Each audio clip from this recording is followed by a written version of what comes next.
Olá, bem-vindos a mais um episódio de E aí, professor? Oi, Martin. Oi, Walter. Então, por favor, não vamos nos perguntar como estamos. Não, vamos direto ao assunto. Isso, vamos direto ao ponto. Vamos ignorar as coisas sem importância, né? Pular as formalidades? Sim, as formalidades, apresentações, todo o resto. Tá bom. Vamos pular tudo isso e ir direto para a oração e começar o assunto. A oração não dá para pular. Querido Pai Celestial, muito obrigado pela oportunidade. Pedimos que esteja conosco durante esta conversa e ilumine as nossas mentes. Nos abençoe em nome de Jesus. Amém. Amém? Não é isso. A marca da besta é outra coisa. Não é assim, não é assado, é de outro jeito. E aí eu pensei, bom, vamos voltar à palavra de Deus. A palavra de Deus é absolutamente incrível. Ela desenvolve os eventos históricos progressivamente. Então, ao ler a Bíblia, há uma profecia que estabelece uma estrutura, e aí a próxima dá mais explicação, e a outra ainda mais detalhes. Então, é uma revelação progressiva. Mas o problema com a humanidade é que ela se fixa em ideias e ela se apega a essas ideias, mas elas não são o que a Bíblia realmente retrata. Por exemplo, Israel.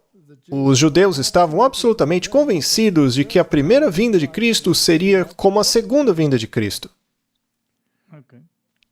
E nem mesmo os discípulos conseguiam tirar essa ideia da cabeça, mesmo após passarem 3 anos e meio com Cristo. Essa ideia estava fixa em suas mentes. E quando isso não aconteceu, eles ficaram atordoados. Foram destruídos por dentro. O alicerce deles ruiu, e eles fugiram como coelhos fugindo de um lobo. Eles não conseguiam entender o que estava acontecendo. E é desse jeito porque as pessoas se apegam a ideias fixas. Então, temos que voltar às Escrituras. As Escrituras dizem exatamente o que vai acontecer, como vai se desenvolver. Lemos o livro de Daniel, que o próprio Jesus recomendou, lemos Apocalipse, que expande a situação. Mas quando não se tem a verdade e se apega ao engano, você pode entrar em muitos becos e acabar em becos sem saída. Infelizmente, é isso que acontece com a maioria. É por isso que existem tantas denominações diferentes. Porque todo mundo já pegou um desses becos e estão convencidos de que é lá. Deixa eu dar outro exemplo. A igreja, ao longo dos tempos, fossem os israelitas, ou os católicos, ou os protestantes, todos eles acreditavam que a igreja governaria aqui na Terra mesmo. Sim. Eles não entenderam que o reino de Deus já vinha atuando desde a época de Cristo. Sim. Que fomos chamados para fora do mundo para entrar no reino pela fé. Então, o que você quer dizer é que o reino de Deus estava atuando aqui. Sim, é isso que diz a Bíblia. A Bíblia diz que o reino de Deus estava próximo, ou seja, ele estava se envolvendo nas decisões da nossa vida. E cabia a nós aderirmos ao reino de Deus. Mas a igreja acreditava que ela era o reino. Ela governaria como representante de Cristo. E toda a humanidade tem que se sujeitar a ela. Os judeus também acreditavam assim. A maioria, como você disse, ao longo do tempo, acreditava dessa forma. Todos se apegavam a essa ideia. A ideia de um milênio. A ideia do governo temporal. Ao mesmo tempo em que todos queriam um Messias, todos queriam governar. E ainda querem. As igrejas ainda querem. Então, é muito confuso porque aí tem a ideia do futurismo, onde a igreja será arrebatada. Então, ela não estará aqui, e neste caso, quem vai reinar, não é? Quem vai reinar então? Bem, os judeus vão governar aqui durante esse tempo. Eles acreditam assim. Já outros dizem, não é assim. A igreja vai governar. Os milenaristas dizem que a igreja vai governar. E onde está Cristo nisso? Ele está lá longe, lá no céu. A gente aceita ele, mas deixa a nossa igreja governar em paz. É em nome dele, né? Em nome dele, mas a gente governa. Deixa ele lá em cima, quietinho, fazendo seja lá o que estiver fazendo. A gente tem tudo sob controle aqui na Terra. A Bíblia é cheia de histórias como essa, na verdade. Então, esse é o grande problema da humanidade. Essa noção fixa de que vai ser assim. Mas eu estava lendo esse livro aqui, Martin. Ele estava na minha estante. Eu já o tinha lido antes. Como você pode ver, ele já foi lido muitas vezes e está caindo aos pedaços. Ele é realmente muito antigo. Está todo mofado. Mas eu gosto. Eu adoro esses livros mofados. O nome dele é A Aproximação do Fim da Era, de Grayton Guinness. O fim da era se aproxima. O que vai acontecer no fim dos tempos? Esse livro está literalmente caindo aos pedaços, mas isso não importa. Eu ainda consigo lê-lo. Eu acho interessante que... Bom, isso daqui, naturalmente, era um teólogo da Igreja da Inglaterra, que também escreveu o livro Romanismo e a Reforma, que são estudos excelentes. E eu estava lendo esse livro sobre a aproximação do fim dos tempos e a ideia do que aconteceria. Será que Cristo vai governar? A igreja vai governar? Eles têm essa noção do milênio na qual a igreja estará no controle. E essa ideia estava no catolicismo, também estava no protestantismo. Essa ideia de dominação está também nos Estados Unidos da América, atualmente. Curioso, não é mesmo? Satanás também não teve a mesma ideia? Isso, exatamente. Ele mesmo não queria ser o governante? Exatamente, ele quer ser o governante. Ele quer ser a autoridade máxima aqui. Mas, de qualquer forma, a ideia desse milênio temporal, onde a igreja governa, estava tão fixa na mente deste teólogo, e ele leu muitos livros e artigos de teólogos sobre este assunto. Ele estudou, estudou e estudou. E quanto mais ele estudava, mais confuso ele ficava. Está escrito aqui nas páginas introdutórias deste livro. Você pode ver que está bem marcado aqui. Alguém marcou isso antes de mim. Não sei por que marcaram isso, mas enfim. Marcaram de forma que você nem consegue ler. Mas ele finalmente decidiu que deixaria esses teólogos de lado. Ele foi estudar a Bíblia. Somente a Bíblia. Nada além da Bíblia. E ele chegou à conclusão de que a Bíblia ensina claramente uma vinda pré-milenar de Cristo, quando os reis do mundo serão eliminados e Cristo governará. E ele constatou que em nenhum lugar a Bíblia diz que alguém reinará aqui embaixo. Mas então ele pensou, mas alguém precisa governar aqui embaixo. Será que não está em algum lugar na Bíblia? Mas uma coisa é certa, ele virá antes do milênio. E diz aqui neste livro que ele estava absolutamente convencido disso, porque a Bíblia deixava isso muito claro. Mas voltando a essa questão da igreja governando aqui na Terra durante o milênio, ele não conseguia encontrar isso na Bíblia. Então veja como essas ideias se apegam em nossa mente. São tradições e ideias que acreditamos por não estudarmos por nós mesmos. Por não estudarmos por nós mesmos. De qualquer forma, esse homem tinha absoluta clareza sobre o que Daniel ensinou sobre o anticristo. Ele tem alguns pontos interessantes sobre isso, inclusive. Ele diz que a Bíblia é muito precisa, é muito clara sobre este assunto. E não deixa dúvidas a esse respeito. Ele entendeu que a prostituta é uma igreja. e que na testa dela está escrito Babilônia, a mãe das prostitutas e das abominações da terra. Aí ele fez um estudo sobre esta palavra abominação, que aliás nós, independentemente, fizemos outro dia. Falamos sobre a abominação da desolação. E chegamos à conclusão de que sempre que a Bíblia fala sobre abominação, fala sobre idolatria. E a nossa única fonte desse estudo foi a Bíblia. Concluímos isso apenas a partir da Bíblia. E, curiosamente, ele chegou à mesma conclusão. Então, se ela é a mãe das abominações, uma de suas principais características é a idolatria.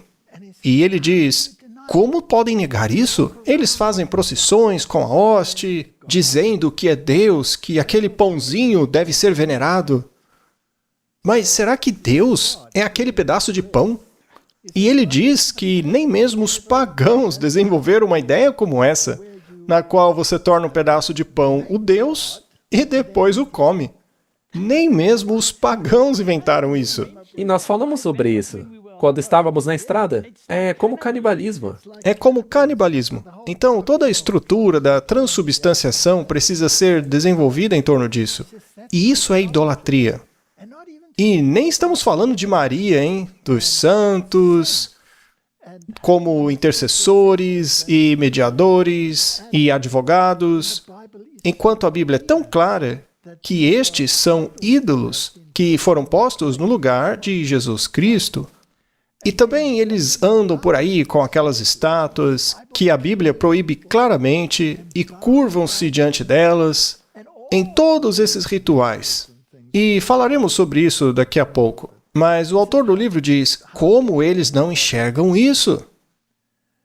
O mais surpreendente é que a humanidade parece estar entorpecida.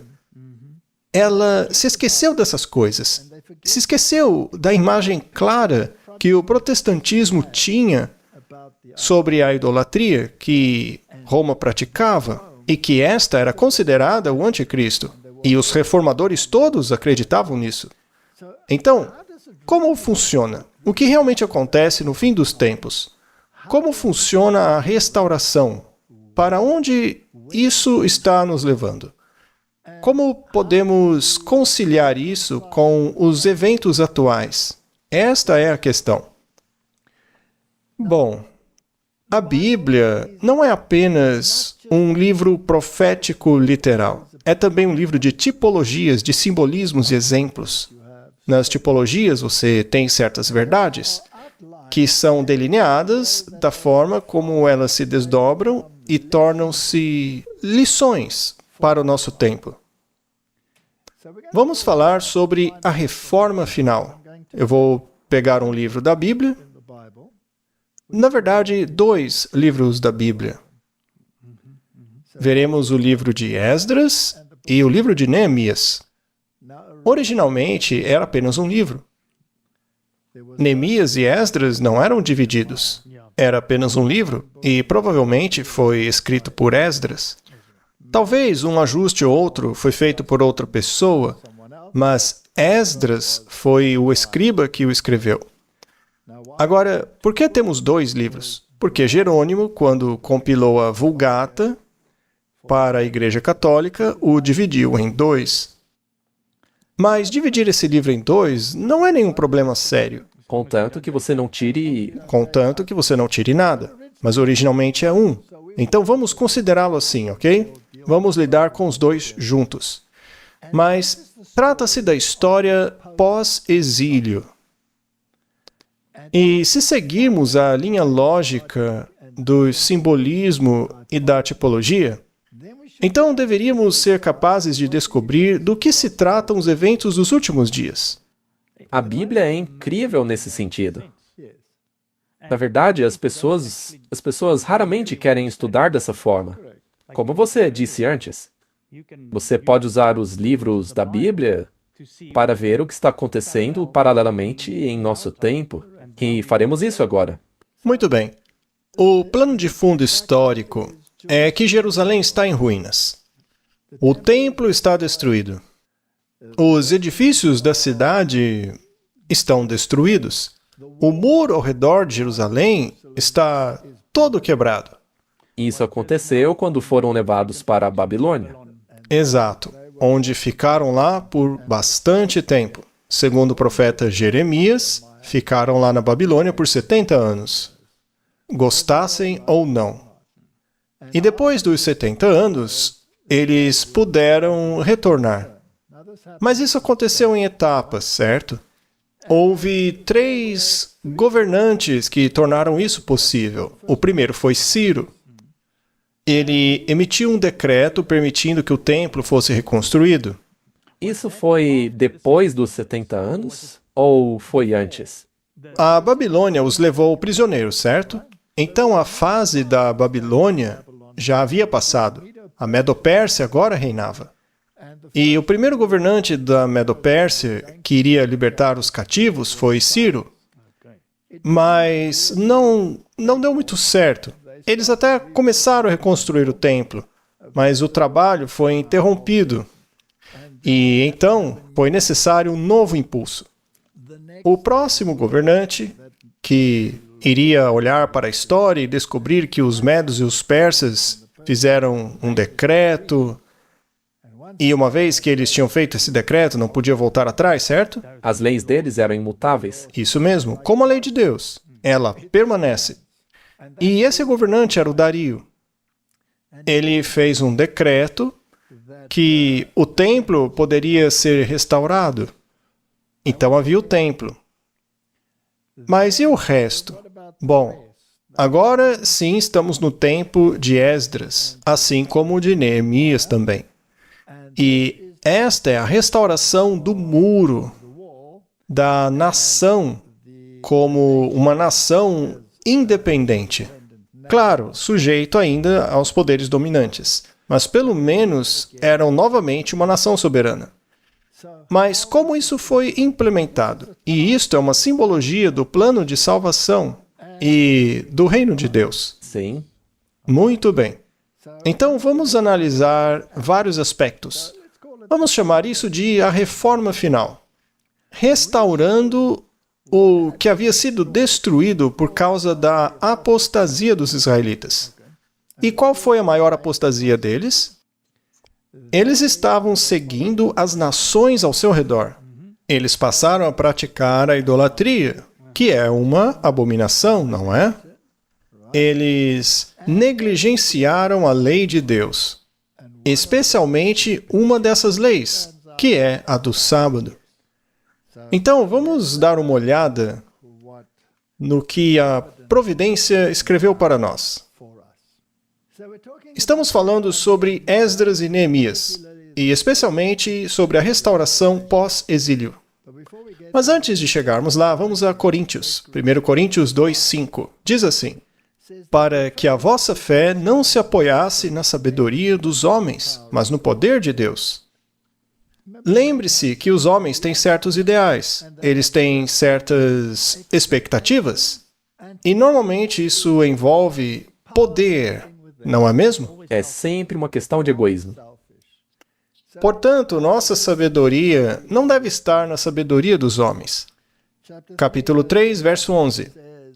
Porque ninguém pode lançar outro fundamento além do que já está posto, o qual é Jesus Cristo. Sua fé deve ser centrada em Cristo. Ele é a pedra angular. Tudo deve ser baseado nele. Versículo 12. E se alguém sobre este fundamento edificar um edifício de ouro, prata, pedras preciosas, madeira, feno, palha, a obra de cada um se manifestará, porque o dia a demonstrará, porque será revelada pelo fogo, e o fogo provará qual seja a obra de cada um. E se a obra de alguém sobre ela permanecer, este receberá a recompensa. Bom, o que podemos construir sobre o fundamento de Cristo? Bem, podemos construir algo de ouro. Significa caráter. Pode desenvolver o seu caráter. A prata é purificada em uma fornalha da aflição. Assim, você pode desenvolver um bom caráter suportando pacientemente a aflição. Pedras preciosas. Elas refletem a luz do doador da luz. Mas você também pode construir com madeira, feno e palha. Mas quando o fogo chega, isso desaparece, não é? Bom, então alguns construtores estão utilizando material duradouro. Estes desenvolvem seu caráter de acordo com Cristo. Eles devem ser capazes de viver na fornalha da aflição e usá-la para um fim positivo, para que possam refletir o brilho da glória de Cristo. Ou eles podem construir com madeira, feno e palha, e tudo queimará. Então isso realmente mostra que tipo de atitude você tem quando você começa a construir o seu caráter. Exato. E acho que João Batista resumiu muito bem.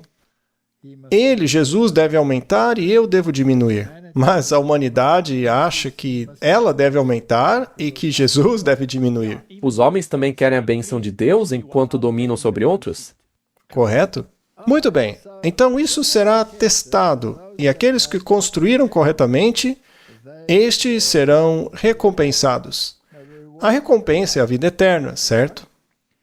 Então Paulo deixa bem claro que a igreja, os membros da igreja, são o templo. São pedras vivas dentro do templo.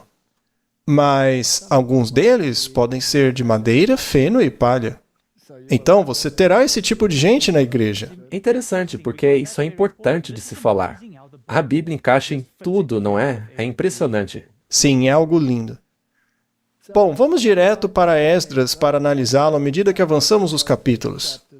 Vamos apenas destacar um versículo aqui, outro ali, não vamos passar por tudo, tá? Senão ia demorar muito. No primeiro ano de Ciro, rei da Pérsia, para que se cumprisse a palavra do Senhor pela boca de Jeremias, o Senhor despertou o espírito de Ciro, rei da Pérsia, que fez proclamar por todo o seu reino e também o publicou por escrito, dizendo... Então veja, esse aqui é o decreto de Ciro, o grande. Assim diz Ciro, rei da Pérsia, o Senhor Deus dos céus me deu todos os reinos da terra, e me encarregou de lhe edificar uma casa em Jerusalém que está em Judá. Ou seja, esse é o templo.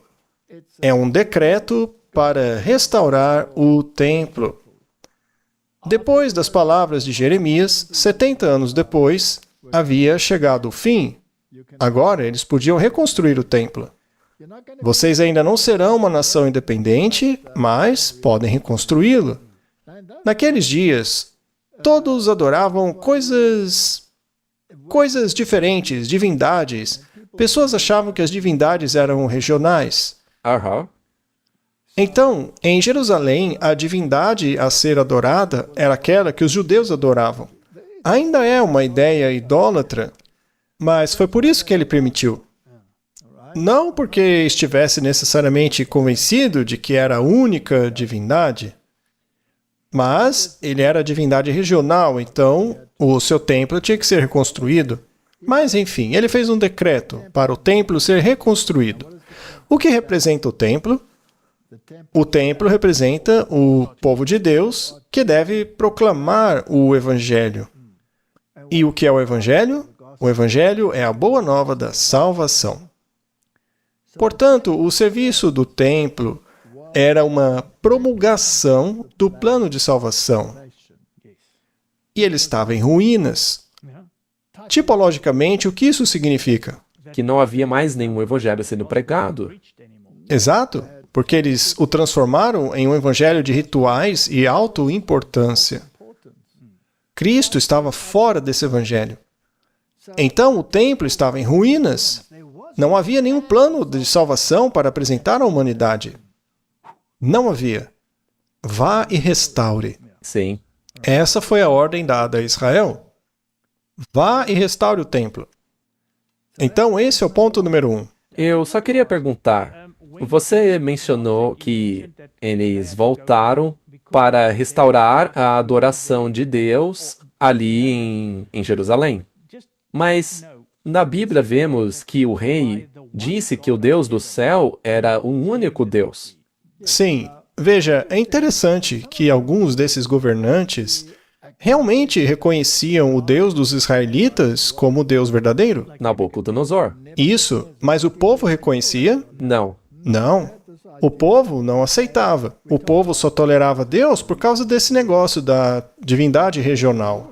Já o governante tinha que cair em si antes de aceitar a verdade, como Nabucodonosor. Sim, e não necessariamente o resto do povo.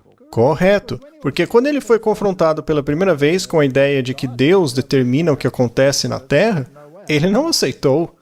Ele fez a estátua dourada de cima a baixo. Eu vou me opor a essa divindade, porque eu sou o máximo. Ele ainda não tinha aceitado direito, porque ele ainda fez outro decreto obrigando a todos a adorarem o Deus de Daniel e seus amigos. Correto? E foi por isso que ele teve que passar por aquele momento no qual comeu grama. Pois é, ele passou anos comendo barrinhas de cereais e grama. Pois é, Martin. O mais interessante é que funcionou, ele caiu em si. Talvez não tenha sido uma má ideia. Também tem lá o filho pródigo, não é? Que saiu de casa, se afastou do seu pai, e quando estava lá com os porcos, também só comia leguminosas. Vegetais, isso? E aí a ficha dele caiu. Não vamos falar muito de vegetais, senão as pessoas vão desligar e parar de assistir. Mas o interessante é isso. O que aconteceu em consequência a esse decreto? Muito bem. Então se levantaram os chefes dos pais de Judá e Benjamim, e os sacerdotes e os levitas, com todos aqueles cujo espírito Deus havia suscitado para subirem a edificar a casa do Senhor que está em Jerusalém. Tipologicamente falando, seria restaurar o evangelho, pois ele havia se tornado um lugar idólatra. O evangelho naquele lugar havia se perdido. O rei Ciro também tirou os utensílios da casa do Senhor, que Nabucodonosor havia tirado de Jerusalém, e os tinha colocado na casa dos seus deuses. Portanto, esses vasos foram cuidadosamente preservados por Deus, mesmo em templos pagãos. Interessante? Eu acho que eles se assustaram um pouco pelo que aconteceu ali no banquete de Belsazar, você não acha? Com certeza. E é interessante que aqueles vasos e os ornamentos e os móveis representavam alguma coisa. Eles tinham um valor tipológico e tinham que ser restaurados no seu lugar correto. Então devemos analisar como essa restauração deveria ocorrer. A primeira coisa que eles fizeram, Martin, lemos lá em Esdras 3:2. A primeira coisa que eles restauraram foi o seguinte: então se levantou Yeshua, filho de Josafá, e seus irmãos, os sacerdotes, e Zorobabel, filho de Saltiel, e seus irmãos, e edificaram o altar do Deus de Israel, para oferecer sobre ele holocaustos, como está escrito na lei de Moisés, o homem de Deus. Então a primeira coisa a ser restaurada foi o altar. Sim. O que representa o altar? A crucificação de Cristo. Representa a cruz de Cristo. Então o altar estava em ruínas. Eles acabaram se perdendo nestes sacrifícios e outras questões sem perceber o que tudo isso significava. Restaure o altar. Agora, vamos nos perguntar historicamente. Houve um tempo em que esse tipo, o que aconteceu com Israel literal, pode ser aplicado ao Israel espiritual de hoje, à igreja? A resposta é sim. Houve um tempo em que a igreja tornou-se tão idólatra que o altar foi destruído, o plano de salvação se foi. Cristo foi posto de lado, assim como os israelitas haviam colocado de lado a pedra fundamental. E não sabiam o que fazer com ela, mas isso teve que ser restaurado. Bem, Martinho Lutero escreveu a obra O Cativeiro Babilônico da Igreja. É uma de suas famosas obras. Bom, nesta obra, Martinho Lutero argumentava que a Igreja Católica Romana, assim como a antiga Babilônia, havia mantido a Igreja cativa, principalmente por meio de seu sistema sacramental. Ele desafiou a Igreja dos Sete Sacramentos, argumentando que apenas o batismo e a ceia do Senhor, ou Eucaristia, eram sacramentos verdadeiramente bíblicos. Lutero criticou o mau uso dos sacramentos pela Igreja para controlar e coagir indivíduos, argumentando que a promessa e a fé do Evangelho deveriam ser o fundamento da vida cristã, de acordo com a Reforma Luterana. Bom, na minha opinião, ele não foi longe o suficiente. Concordo. Porque um sacramento, no pensamento católico, é um meio para a salvação. É uma coisa baseada em obras? Se você frequenta a missa, Isso te salva. você está se salvando. Se você for ao confessionário, você está se salvando assim. Qualquer um dos sacramentos, como eles diziam, era salvacionista. E isso é idolatria. Então, na minha opinião, não existe sacramento. Concordo? Não existe salvação em sacramento nenhum. E Martinho Lutero demorou um pouco para se livrar da ideia da transubstanciação. E isso, com certeza, é uma prática idólatra. O pão era apenas um símbolo, representava aquilo que Cristo fez. E não é uma coisa que nos salva se fizermos hoje. Então, no fim das contas, não tem que ter sacramento nenhum. O único que nos salva é Cristo. Mas ele descobriu que a Babilônia havia mantido Israel cativo. E assim, Roma, que na Bíblia é chamada de Babilônia, a mãe das prostitutas, manteve a igreja prisioneira. E o altar foi destruído. Então, a primeira coisa a ser restaurada é o altar. Foi aí que entrou o protestantismo. Eles se distanciaram da idolatria. Eles jogaram fora as estátuas, o altar de oferendas, trouxe Cristo de volta como o único meio de salvação. O altar espiritual. Exatamente. Então, a reforma final, pós-exílio. Enquanto os judeus estavam exilados na Babilônia, o cristianismo estava exilado no catolicismo romano. Era assim que os reformadores entendiam esta tipologia. Então, a reforma final começa com a recolocação de Cristo no centro da cena. Faz sentido? Totalmente. Muito bem, mas não para por aí. Temos que continuar a ler esse livro? Bom, agora eles estão reconstruindo o templo. O templo representa todo o plano de salvação, lembra-se? Você tinha o pátio externo, a justiça de Cristo cobrindo você quando você entrava pela porta, que é Cristo. Você tinha o altar, Cristo é o cordeiro sacrificial, que deve ser restaurado. Ele vai lavar você, aí você entra no lugar santo, depois no lugar santíssimo. Todo o plano de salvação está exposto ali. E isso tem que ser restaurado. Tudo isso. Sim. Porque a coisa toda, em sua totalidade, é uma referência a Cristo. Tudo é uma coisa só. Correto. Vamos analisar essa restauração pós-exílio. Em outras palavras, o governo pagão católico romano pós-Idade Média. Esdras 3, versículo 8. No segundo ano da sua chegada à casa de Deus em Jerusalém, no segundo mês, Zorobabel, filho de Sealtiel, e Jesuá, filho de Josadaque, e o restante dos seus irmãos, os sacerdotes e os levitas, e todos os que tinham vindo do cativeiro para Jerusalém, deram início às obras dos levitas, de 20 anos para cima, e designaram os levitas da idade de 20 anos para cima para liderarem a obra da casa do Senhor. Ou seja, montaram a estrutura da igreja.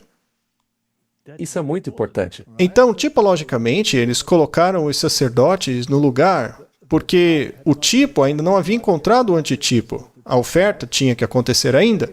Mas se aplicarmos isso à nossa igreja, significa colocando em ordem o que a igreja tem que fazer. Os ministros, o trabalho que eles têm que desempenhar, a proclamação do evangelho, o plano de salvação, tudo isso tem que ser restaurado. É reorganizar a coisa toda. E o que eles fizeram? Eles cantaram juntos, sucessivamente, louvando e dando graças ao Senhor. A Reforma Protestante criou os grandes hinos da Reforma, não foi mesmo?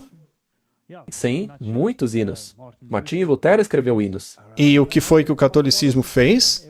Tudo tinha que ser um mantra, uma coisa mística. Era este misticismo, aquele ambiente que cativava as pessoas. Não a mensagem da palavra de Deus. As pessoas eram atraídas pelos sentimentos. Pela emoção. Então, aí vem a Reforma Protestante. E temos esse boom no mundo com relação à música. E os hinos começam a se tornar significativos. Na verdade, cantava-se doutrina, certo? Castelo forte é o nosso Deus. Bom, independentemente de como tudo começou, o protestantismo abandonou o mantra. Sim. Agora, as músicas eram celestiais. Você consegue ver a tipologia aqui? Foi isso que eles começaram a fazer. Eles começaram a cantar, a fazer música. Então, o Antítipo teve que criar todo um novo inário para o cristianismo, a fim de afastar-se de mantras e ave-marias. Quantas vezes a Ave Maria foi cantada na posse do presidente Trump, Martin? Você viu? Foi cantado o tempo todo. Sempre que há um grande evento, você ouve Ave Maria. O que isso tem a ver com o evangelho, não é? Nada. Não tem nada que ver. Muito bem. E qual foi a motivação deles? Porque ele é bom e sua misericórdia dura para sempre sobre Israel. E todo o povo gritou com grande alegria, louvando ao Senhor, porque foi lançado o fundamento da casa do Senhor.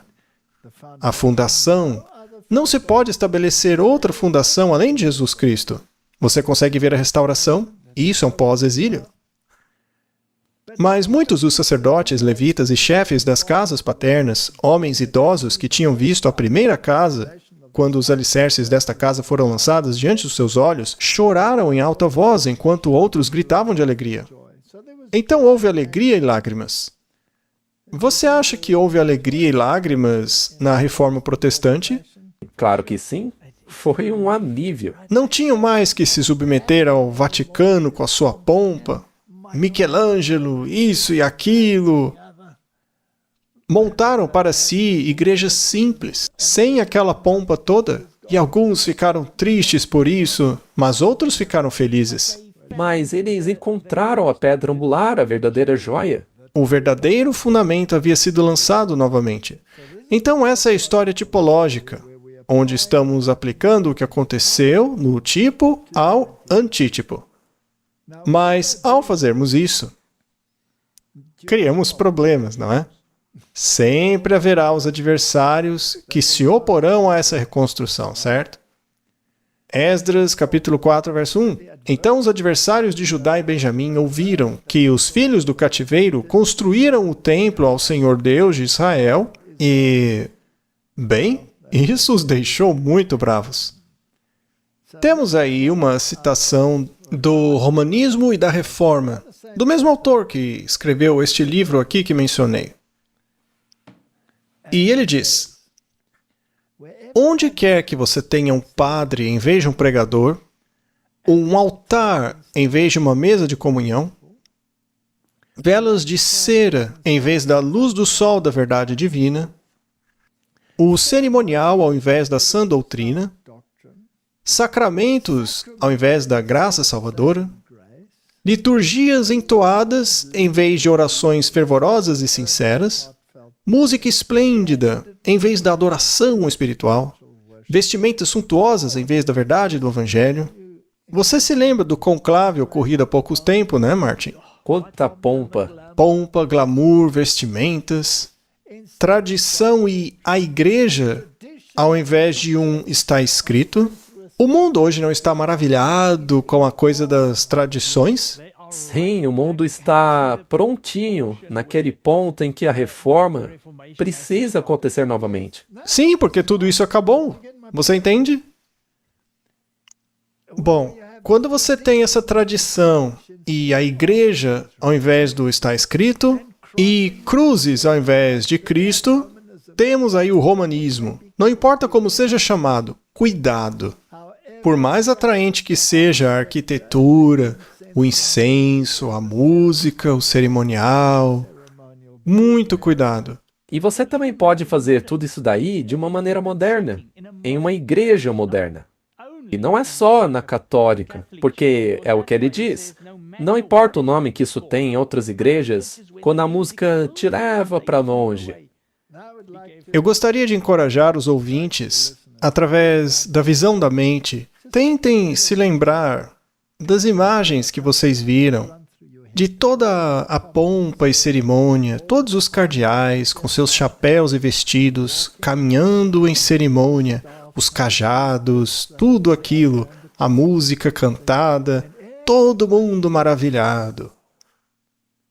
Não é uma situação triste, Martin?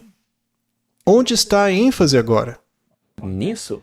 E no futuro Papa, que seria empossado? Será que estamos preparando o mesmo caminho para a vinda de Jesus? Não. Depois de lamentar o fato de que os protestantes, e esse é o autor daquele livro, que os protestantes estão tão dispostos a ignorar todas as profecias relativas ao anticristo, profecias estas que todos os reformadores concordavam, até mesmo abraçando falsificações espúrias como o futurismo, etc. Então veja como ele lamenta essa mudança de posição dos protestantes. E eu resumi, porque eu não vou colocar uma citação enorme ali, né? Mas vamos voltar. E ele então faz a pergunta para o seu tempo. Isso foi em 1887, Martin, quando ele escreveu isso. É esta a posição que você adota? É esta a conclusão que você defende? São estas as visões que você defende? Você é um protestante, e isso depois de tudo que foi escrito sobre o assunto e de toda a luz que a história e a experiência derramaram sobre ele? Se for, cuide para que você não seja encontrado lutando contra a verdade, guerreando contra a palavra de Deus, resistindo ao testemunho do Espírito profético, obstruindo a obra da reforma, promovendo o progresso da apostasia, opondo-se a Cristo e ajudando o anticristo. Ele tem razão? Ele escreveu de maneira espetacular. Muito bom. E não é isso que o mundo faz hoje? 100%. Continuando. Até mesmo os romanistas o envergonham em sua compreensão lúcida da questão desta pergunta. O cardeal Manning diz: ou a Igreja Católica é a obra-prima de Satanás, ou o reino do Filho de Deus. O cardeal Newman diz: uma ordem sacerdotal é historicamente a essência da Igreja de Roma. Se não for divinamente instituída, é doutrinariamente a essência do anticristo. Isso é Roma falando. Eles mesmos disseram isso. Isso mostra o orgulho deles de proferirem essas palavras. Em ambas as afirmações, a questão é clara e é a mesma. A própria Roma admite abertamente que, se não é o próprio reino de Cristo, é o anticristo. Roma declara que é um ou outro. Ela mesma propõe e insiste nesta alternativa solene. Você não quer aceitar isso? Eu aceito, pois a minha consciência me constrange e a história me compele. Martin, se esquecermos a história, acabaremos onde estamos hoje. Vimos no episódio anterior que o catolicismo está sendo colocado acima de tudo. A humanidade está hipnotizada. Ela não enxerga mais assim. Muito bem, vamos continuar na nossa tipologia. O próximo decreto foi o decreto de Dario. Como o trabalho estava paralisado, não estava progredindo como deveria, e Martin, foi exatamente o que aconteceu na reforma, sabe? Ela demorou? Houve uma estagnação, aí foi necessário um novo impulso. Deus levantou outras pessoas além de Martinho Lutero e Melanchthon, Tyndale, todos eles, né? Mas a reforma demorava. O pessoal demorou para acordar e ler a Bíblia. Aí vieram os anabatistas, depois os batistas, e a questão do batismo, e o sábado, e o congregacionalismo e todo o resto, né? Aí Wesley disse, não precisamos fazer mais. O templo de Deus também é o corpo. Deve ser mantido saudável. Aí discutiram sobre a lei de Deus, todas essas questões. Foi um caos, né? Então foi necessário um segundo decreto. Esdras, capítulo 6, versículo 1. Então o rei Dario baixou um decreto, e foi feita uma busca na casa dos rolos, onde os tesouros estavam depositados na Babilônia. E ali em Esdras 6, 7. Deixem a obra desta casa de Deus em paz, que o governador dos judeus e os anciãos dos judeus construam essa casa de Deus em seu lugar. Parem de se opor, disse Dario. Deixem construírem a casa. Pare a oposição. Construa a casa. E isso não aconteceu na Reforma? Sim.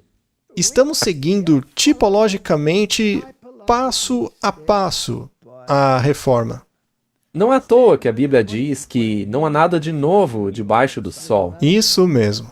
Mas alguns dizem, vocês são loucos, porque a gente acha que esses detalhes são importantes, e tem o sábado, isso e aquilo. Apenas aguente firme, estude a tipologia, veja onde ela te leva. Isso é a palavra de Deus. Sim, isso está na Bíblia. Bem, é um pouquinho apoiado em uma explicação de como é aplicado por Graham Guinness. Mas se baseia na palavra de Deus. Agora, vamos ler o versículo 8. Aqui é Dario falando. Além disso, eu faço um decreto sobre o que vocês devem fazer com os anciãos desses judeus para a construção desta casa de Deus. Que dos bens do rei, isto é, do tributo daquele lugar além do rio, as despesas sejam imediatamente pagas a estes homens para que não sejam impedidos. Ou seja, coloquem ordem na coisa. Comecem a construir uma estrutura ordenada. Certifique-se de que a distribuição de meios seja devidamente controlada. Ou seja, organize uma igreja. Não é incrível?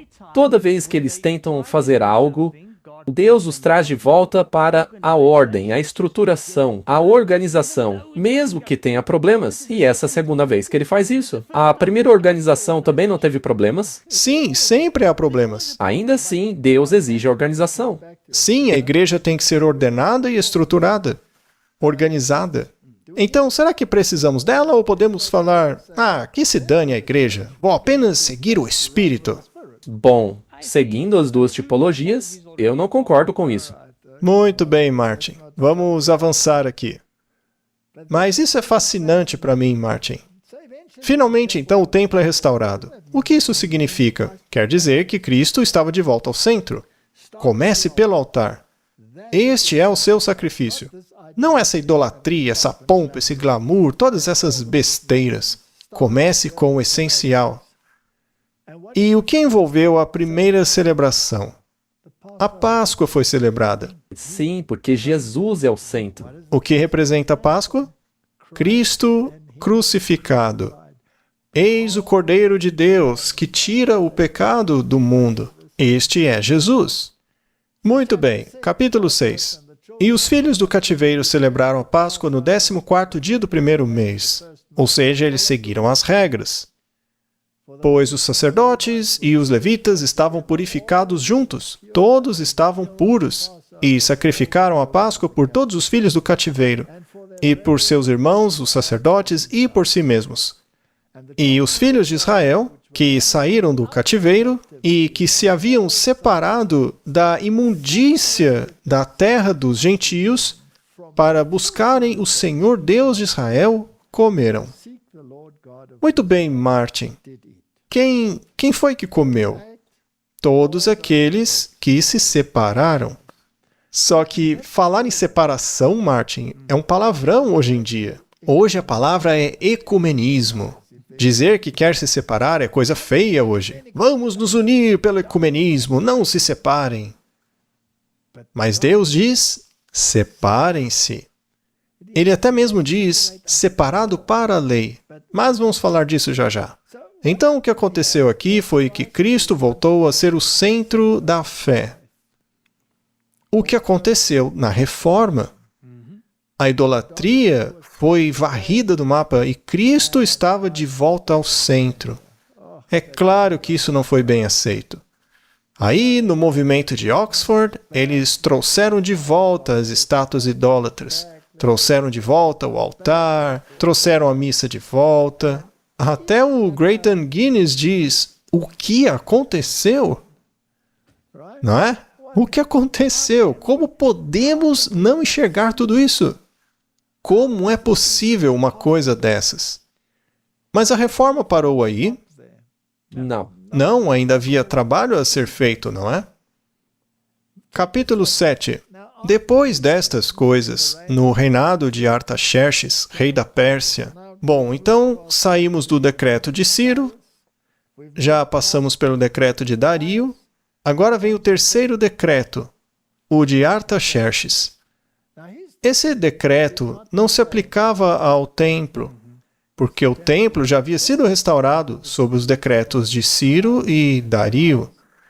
Esse decreto era para que Jerusalém fosse reconstruída. Reconstruída com muros, casas para morar.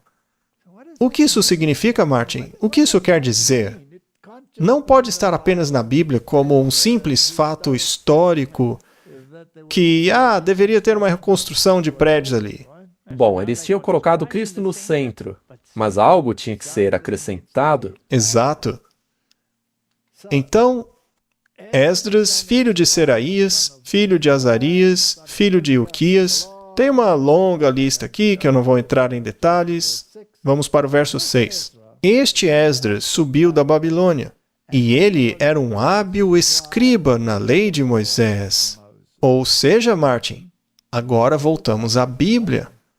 A Bíblia é central. A palavra de Deus é um ponto central. Sola Escritura. E como Roma reagiu a isso?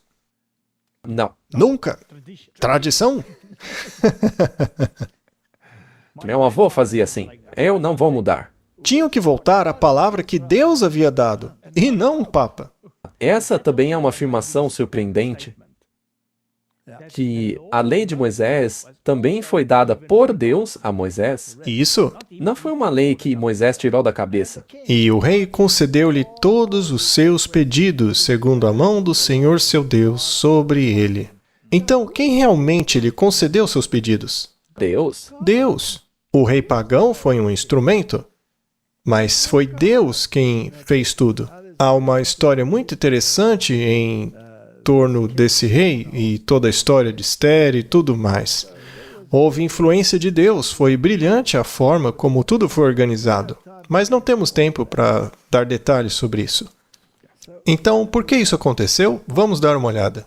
Pois Esdras tinha preparado seu coração para buscar a lei do Senhor, e para cumpri-la, e para ensinar a Israel os seus estatutos e juízos. Ou seja, voltem para o que Deus disse, e não ao que a tradição humana diz.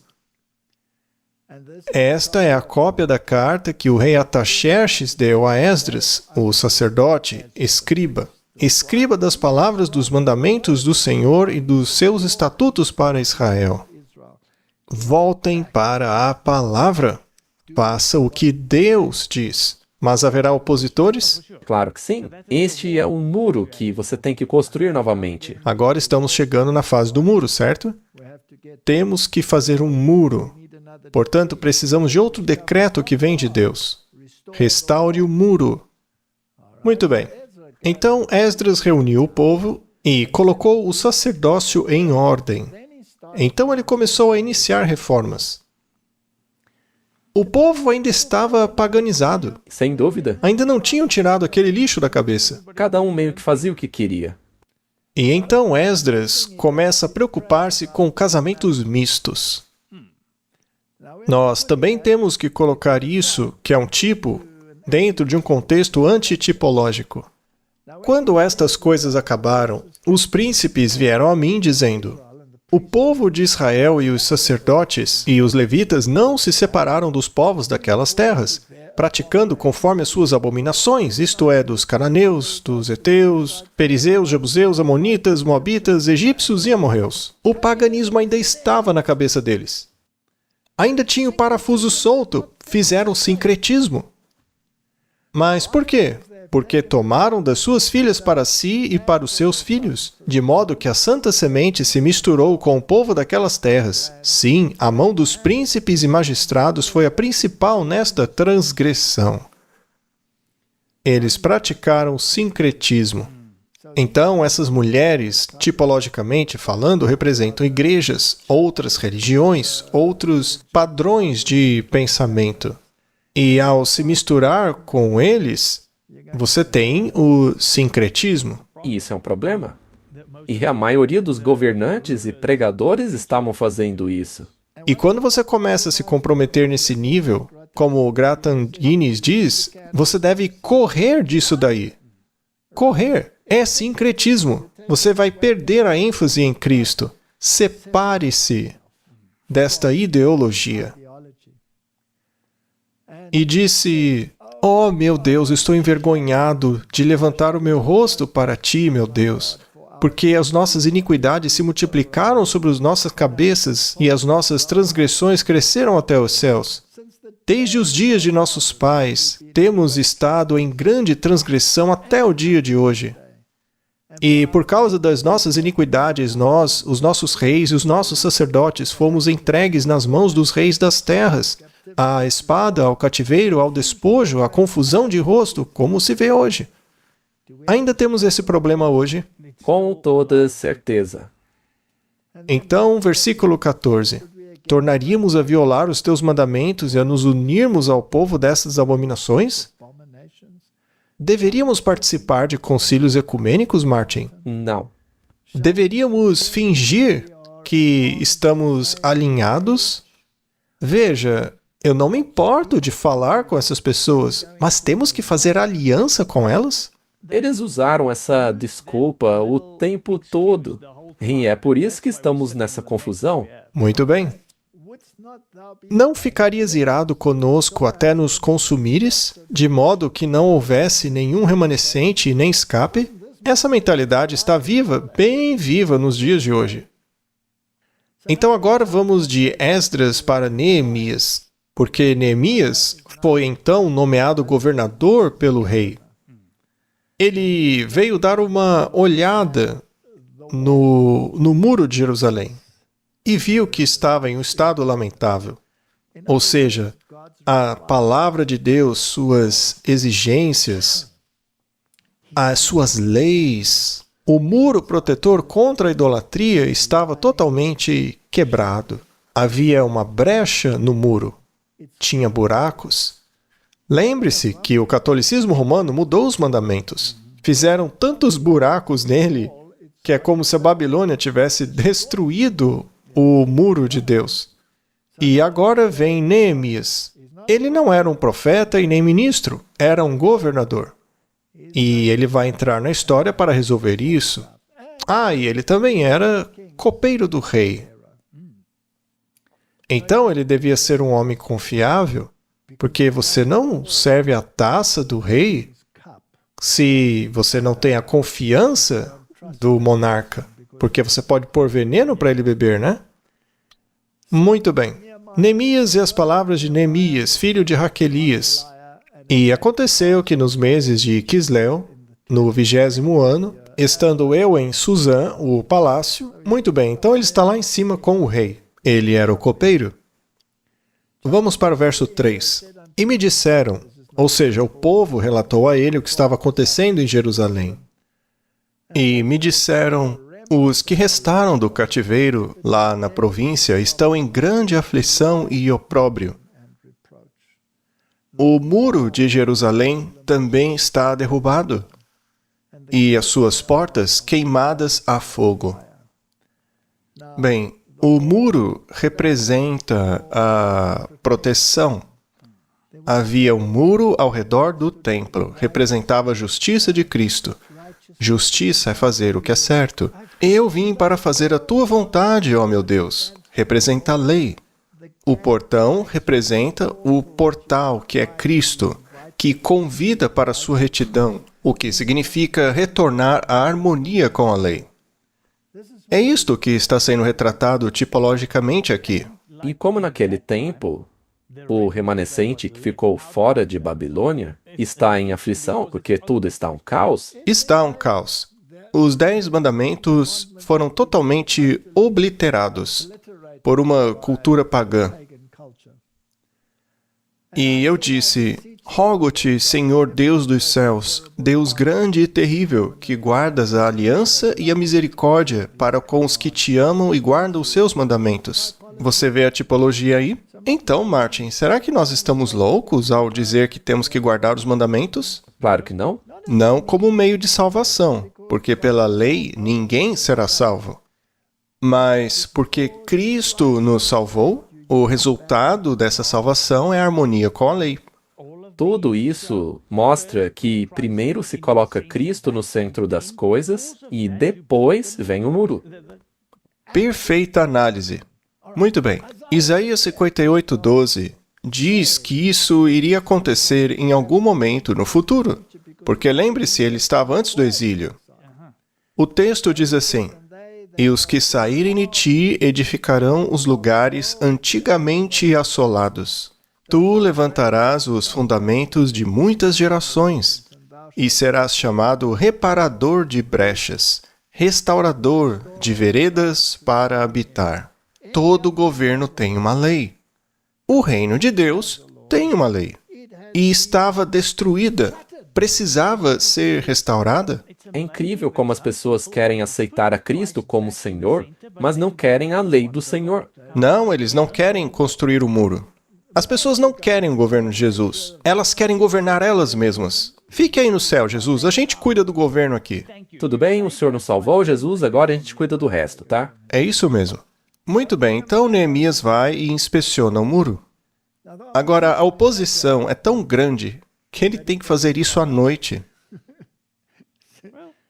Ai, Martin, olha só que ponto chegou. Teve que fazer à noite. E houve um período de nossa história chamado a Idade das Trevas.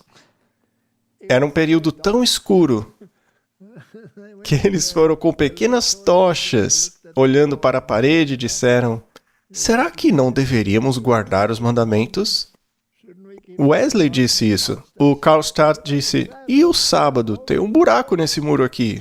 Aí eles ficaram chateados. Ou o seu próprio povo. Eles ficaram muito chateados. E os arrastaram pelas ruas, arrancaram suas barbas, espancaram-nos, roubavam as coisas deles. Então o pobre Neemias teve que fazer isso durante a noite. Neemias 2, versículo 9. Então fui ao governador além do rio e lhe entreguei as cartas do rei. O rei havia enviado comigo capitães do exército e cavaleiros. Veja só, Martin, há um pouco de demonstração de força aqui. Então Deus envia seus anjos com você e diz, eu quero que isso seja resolvido. Exatamente. Agora, quando Sambalate, e sempre tem um Sambalate, né? Quando Sambalate, o Horonita, e Tobias, o servo amonita, ouviram isso, ficaram muito tristes por ter vindo um homem buscar o bem-estar dos filhos de Israel. O que está vendo aqui? Bem, um Horonita e um Amonita. Estas pessoas eram, de certa forma, afiliadas às religiões abraâmicas. E ficaram chateadas. Na Idade Média, depois que o protestantismo restaurou algumas dessas coisas e alguém apareceu com uma nova ideia, os protestantes não ficaram chateados? Com certeza. Muito mesmo. Os católicos também ficaram chateados. Os dois grupos ficaram. Foram cercados. Deixaram todos chateados. Contei como a mão do meu Deus foi boa para comigo, como também as palavras que o rei me havia dito. E eles disseram, levantemo-nos e edifiquemos. E fortaleceram as suas mãos para esta boa obra. Aqui Neemias está falando para o povo. Ele quer encorajá-los, quer que esqueçam toda a oposição. Porém, quando Zambalate, o Aronita, e Tobias, o servo amonita, e Gesem, o árabe, ouviram isso, parece que os opositores foram buscar ainda mais reforços, não é verdade? riram-se de nós e desprezaram-nos e disseram: que é isto que fazeis? Vos rebelareis contra o rei? É interessante, não é? É sempre assim. Os israelitas, os judeus também não disseram que Jesus estava se rebelando contra César? Sim? Quem você pensa que é? Quem você pensa que é? Verso 20.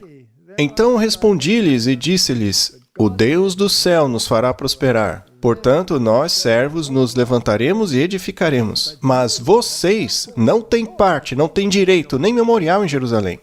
Vocês e toda a sua oposição, nós vamos ignorar vocês.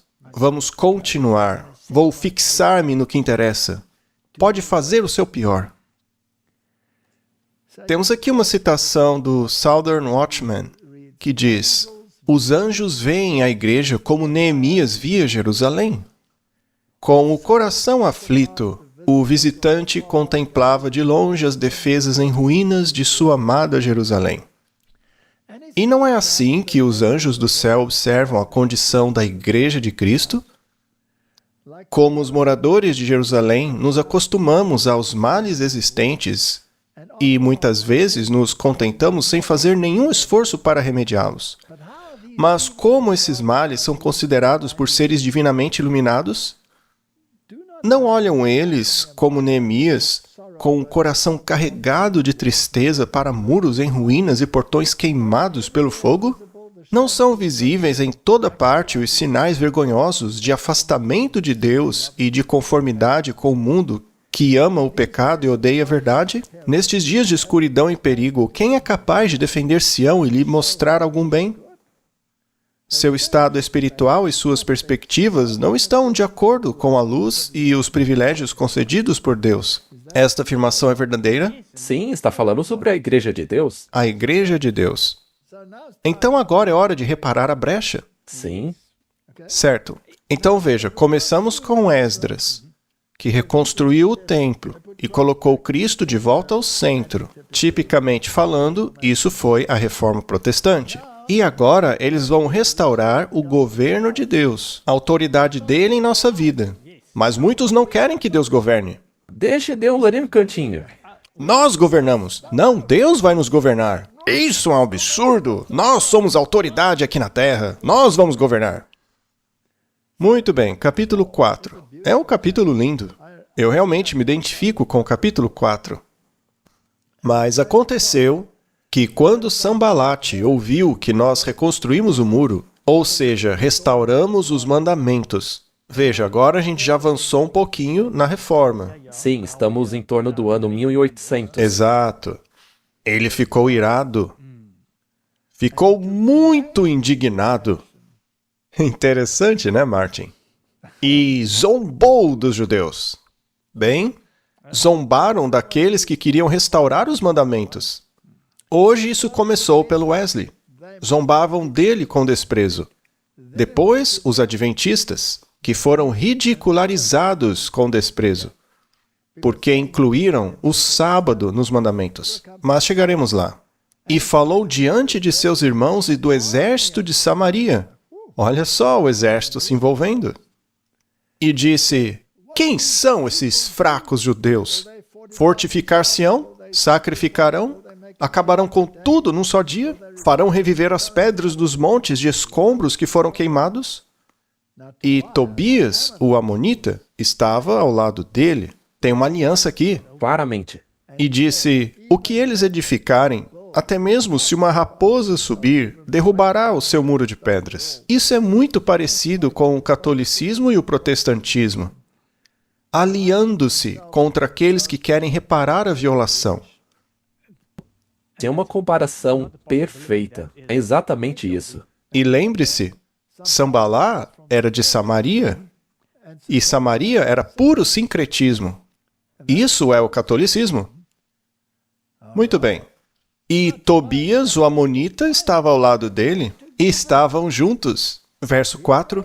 Ouve, ó nosso Deus, porque somos desprezados, e faze recair o seu opróbrio sobre a sua cabeça, e entrega-os por presa na terra do cativeiro. Esta foi a oração de Neemias, e essa deve ser a nossa oração. Como foi que eles reconstruíram? Eles tinham a espada em uma mão e uma pá de pedreiro na outra.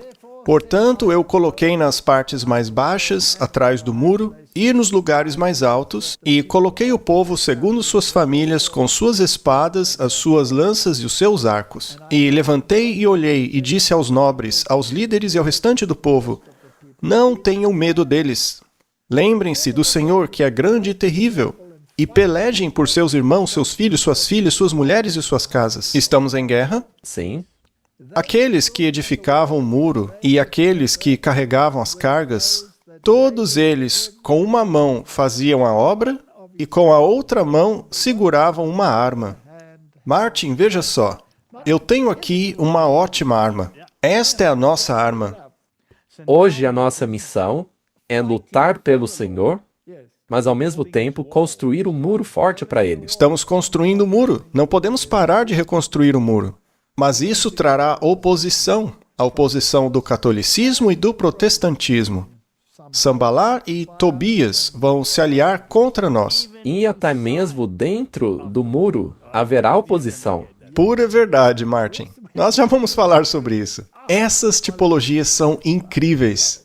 Eu amo. Muito bem. Então, Satanás ainda usa desprezo e escárnio. Isso aí é de um comentário bíblico. E diz assim: a experiência de Neemias se repete na história do povo de Deus neste tempo. Ora, ora, ora. Então veja, é uma confirmação do que estamos dizendo. Aqueles que trabalham pela causa da verdade descobrirão que não podem fazer isso sem excitar a ira dos seus inimigos, tanto de dentro como os de fora. Isso porque alguns de dentro estão construindo com madeira, feno e palha. Exato. Embora tenham sido chamados por Deus para a obra na qual estão engajados, e seu caminho seja provado por Ele, não poderão escapar da reprovação e do escárnio. Serão denunciados como visionários, inconfiáveis, ardilosos, hipócritas, qualquer coisa que sirva aos propósitos de seus inimigos. As coisas mais sagradas serão representadas sob uma luz ridícula, a fim de divertir os ímpios. Uma pequena dose de sarcasmo, unido à inveja, ciúme, impiedade e ódio, é suficiente para excitar a alegria do escarnecedor profano. E esses bufões presunçosos aguçam a engenhosidade uns dos outros e encorajam uns aos outros em sua obra blasfema.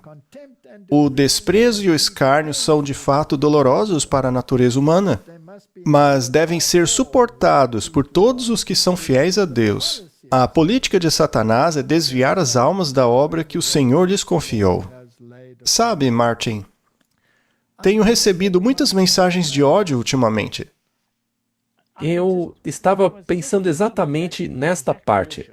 Walter White, bandido ou mocinho? Eles escrevem coisas assim. É interessante. O problema é que, quando eu leio isso, eu vejo esses acusadores. Sim, eles estão em toda parte. E eu vejo o espírito que os está conduzindo. Porque, como já dissemos aqui, essas pessoas querem construir o reino de Deus aqui nessa terra. Eles se consideram as autoridades e governadores. Sim, é exatamente isso. Então vamos continuar esta saga, porque está ficando muito interessante. Da mesma forma, ao mesmo tempo, eu disse ao povo: cada um com o seu servo deve alojar-se em Jerusalém, para que durante a noite possa ser um guarda para nós e trabalhar durante o dia. Precisamos estar em Jerusalém. E o que representa Jerusalém? O povo de Deus. Martin, temos que ficar na igreja. É claro. Mas na igreja só tem gente perfeita? Claro que não. E veja, em nenhum momento dessa história, Neemias disse para o pessoal ir embora de Jerusalém. Afinal, Jerusalém estava cheia de apostasia, o muro derrubado e tudo mais. Então, vamos embora disso. E hoje muitos vão embora e ficam do lado de fora de Jerusalém. Portanto, nem eu, nem meus irmãos, nem meus servos, nem os homens da guarda que me seguiram, nenhum de nós tiramos as roupas, exceto para lavá-las. Olha só. Isso é lindo. Que tipologia é essa, Martin? 1 Pedro 1,13. Portanto, cingindo os lombos do vosso entendimento, Sede sóbrios e esperai inteiramente na graça que se vos oferece na revelação de Jesus Cristo. Portanto, Martin, essa tipologia tem um significado mais profundo. E Lucas 12:35. Estejam cingidos os vossos lombos e acesas as vossas candeias. Guarde as suas vestes de justiça. Que é a justiça de Cristo. Se quiser lavá-las, lave-as no sangue. Exato. Muito bem, a conspiração contra Neemias. Ah, Martin, as conspirações. Não tem conspiração, né? Para eles, somos apenas teóricos da conspiração. Neemias 6, versículo 1. E aconteceu quando Sambalate, Tobias e Gesem, o árabe, e o resto dos nossos inimigos... Olha, Martin, está ficando mundial o negócio. Será que também será assim conosco?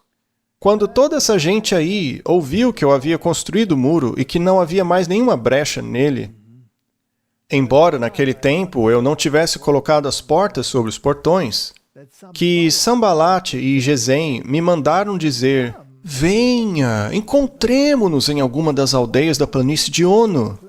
Mas o que eles estavam planejando era me fazer mal. Interessante.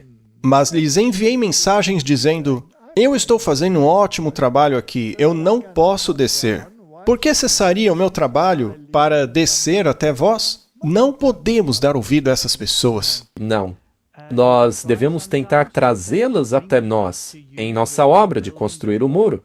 Mas na maioria das vezes eles dizem: não, não queremos. Não vamos nos unir a vocês. Não, obrigado. Vou ficar fora do muro e construir o meu próprio reino. Vamos construir o nosso próprio império.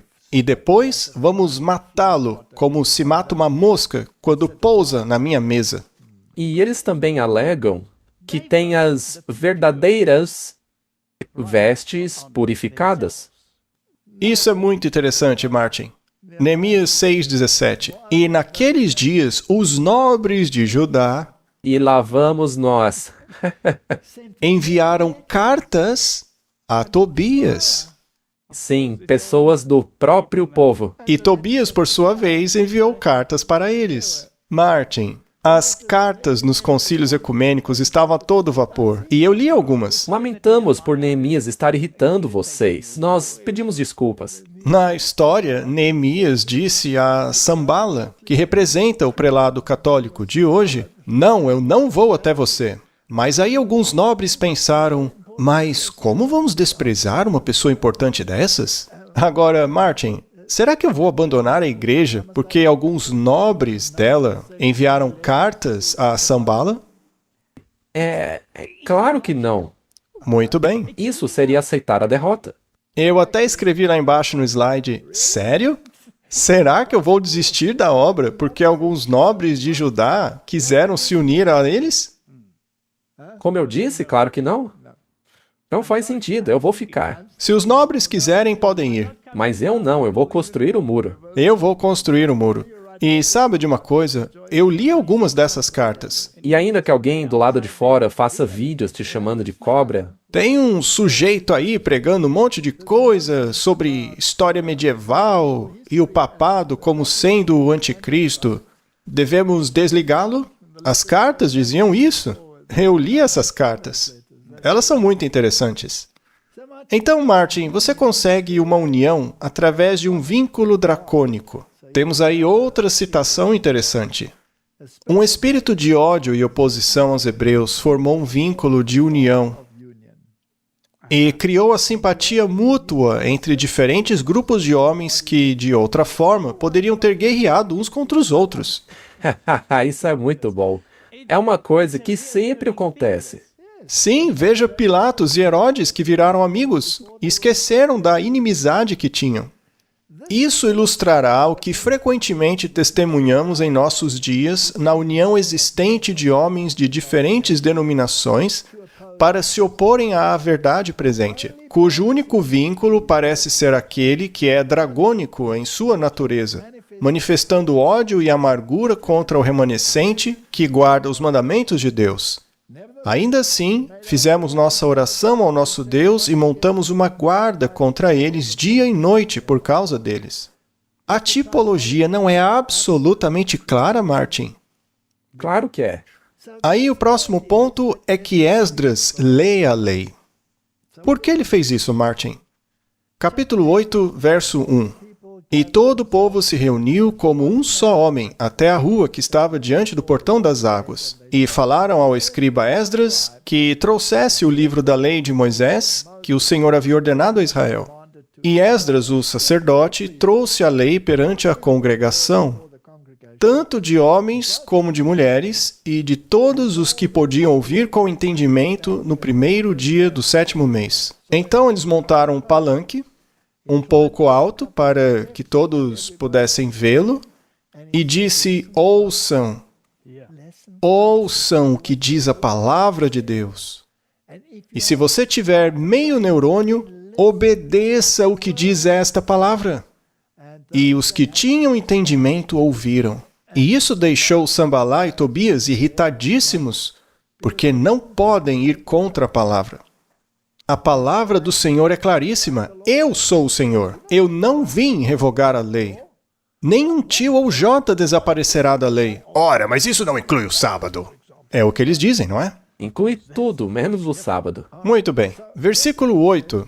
Assim, eles leram no livro da lei de Deus distintamente e explicaram o sentido. Fizeram a leitura ser compreendida. E é assim que deve ser. O que foi lido ficou claro como o sol. E apesar disso, muitos disseram não. Não. Não se encaixa com os meus planos. Não. O ministério que eu conduzo é o perfeito. Pode continuar na sua igreja apóstata. Tá bom, então vá embora e leve suas cartas para Tobias. Mas o que eles fizeram, Martin? Eles celebraram a festa das barracas. Onde estamos agora na história? Isso deve ser um pouco antes de irmos para o céu, porque representa a vinda de Cristo. O que acontece agora? E no segundo dia se reuniram os chefes dos pais da casa do povo, os sacerdotes, os levitas, Esdras, os escribas, para entender as palavras da lei. E acharam escrito na lei que o Senhor havia ordenado por intermédio de Moisés que os filhos de Israel habitassem cabanas na festa do 7º mês, que representava a saída dos israelitas do Egito, que por sua vez representa também a nossa saída deste mundo para o céu. E a descendência de Israel se separou de todos os estrangeiros. Isso será difícil para qualquer um hoje em dia. E se pôs de pé e confessou os seus pecados e as iniquidades de seus pais. E levantaram-se nos seus lugares e leram no livro da lei do Senhor, seu Deus, 1/4 parte do dia. E a outra 4ª parte confessaram e adoraram ao Senhor, seu Deus. E por tudo isso fazemos um pacto firme e o escrevemos. E os nossos príncipes, os levitas e os sacerdotes o selaram. Martin, haverá príncipes e levitas e sacerdotes que farão uma aliança. Com certeza. Alguns vão apoiar a reconstrução, querendo que as coisas entrem nos eixos. Mas outros vão escrever cartas para Tobias. E daí? É problema deles. Deixa eles escreverem as cartas. Capítulo 12. E na dedicação do muro de Jerusalém, eles procuraram os levitas de todos os seus lugares para trazê-los a Jerusalém para celebrar a dedicação com alegria, tanto com ações de graça como com cânticos, com símbolos, com saltérios e harpas. Não foi o que aconteceu quando descobriram a centralidade de Cristo? Exatamente. E não podia ser de outra forma. Quando você realmente entende que Cristo está no centro, então você deixará de lado todas as outras coisas. Quando você descobre os princípios do governo dele e quer entrar em harmonia com isso, você não vai celebrar com cânticos e harpas? Isso é natural. Muito bem, Martin. Agora, qual será a reforma final? De acordo com essa tipologia, vamos fazer um passo a passo e ninguém vai poder dizer que não é a palavra de Deus. É como aquele texto lá. Faz sentido. Muito bem. Então chegamos ao último capítulo, Neemias 13. E naquele dia eles leram o livro de Moisés na audiência do povo. E nele foi achado escrito que os amonitas e os moabitas não deveriam entrar na congregação de Deus para sempre. A menos, é claro, que se convertam.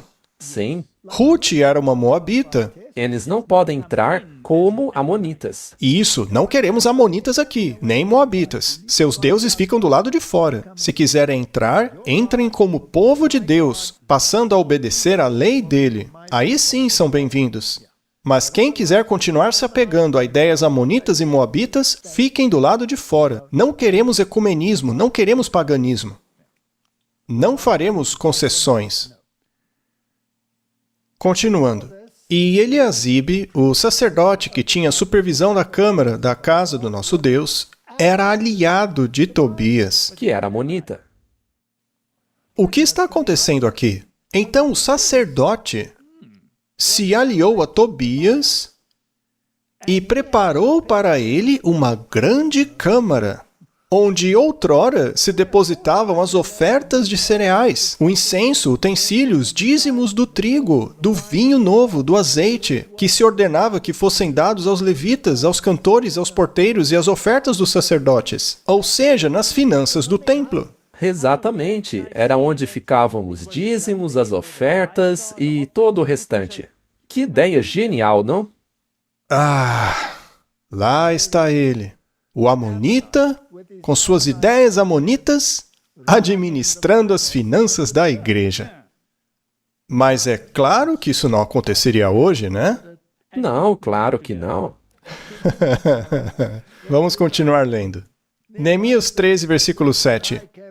E eu, chegando a Jerusalém, fiquei sabendo do que Eliasabe fizera com Tobias, preparando-lhe uma câmara nos átrios da casa de Deus. Imagine a reação de Neemias. Como fizeram isso? E isso me entristeceu muito. Sim, Martin, essas coisas vão nos indignar. Isso é normal. Então lancei fora da câmara todos os utensílios domésticos de Tobias. Mais cedo ou mais tarde, Martin, ele vai cair fora. Ele será removido. O texto não diz que temos que ir embora da igreja porque Tobias chegou. E nem porque o sacerdote estava em conluio com ele. Exato, quem tem que sair não é a gente, é ele. É óbvio. Não existe uma tipologia aí. Com certeza. Martin, isso é fascinante. E aí vem a reforma final. Naqueles dias, eu e Judá vimos alguns pisando lagares no sábado, trazendo feixes, carregando jumentos, como também vinho, uvas e figos e toda sorte de cargas que traziam a Jerusalém no dia de sábado. E eu testifiquei contra eles no dia em que vendiam mantimentos. Também habitavam ali homens de Tiro. Estes representam a economia mundial. E eles estavam lá, em Jerusalém, que traziam seus peixes e toda a mercadoria e as vendiam no sábado aos filhos de Judá em Jerusalém. Então eu contendi com os nobres de Judá, contra quem ele brigou, Os nobres. e disse a eles: que mal é este que fazeis, profanando o dia de sábado? Não fizeram assim os vossos pais, e não trouxe o nosso Deus todo este mal sobre nós e sobre esta cidade? Contudo, vós aumentais a ira sobre Israel, profanando o sábado.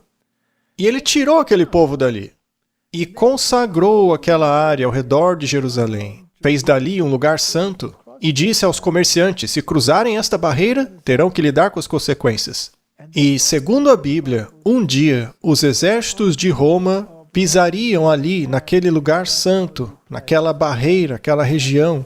Ou seja, colocariam lá a sua bandeira, as suas normas, o falso sábado no lugar do verdadeiro. Mas isso aí identifica com toda clareza a reforma final do período pós-exílio, com o seu tipo e o seu antítipo. A obra da reforma concluída por Zorobabel, Esdras e Neemias representa uma imagem da obra de restauração espiritual dos últimos dias da história desta terra. Por meio do remanescente de Israel, Deus propôs preservar na terra um conhecimento de si mesmo. Eles eram os guardiões da verdadeira adoração e dos textos sagrados. Independentemente de Tobias, Sambalá ou qualquer outro líder que fica mandando cartas ecumênicas, independentemente de qualquer bobagem que os nobres faziam, Independentemente dos erros dos sacerdotes, enquanto eles mantivessem a lei, seriam guardiões da verdade. Eram os guardiões da verdadeira adoração, os guardiões dos textos sagrados. Forte era a oposição que eles tinham que enfrentar, pesados os fardos suportados pelos líderes, mas esses homens avançavam firmemente confiantes em Deus, crendo que Ele faria sua verdade triunfar. A restauração espiritual da qual a obra nos dias de Neemias era símbolo é delineada nas palavras de Isaías. As tuas antigas ruínas serão reconstruídas.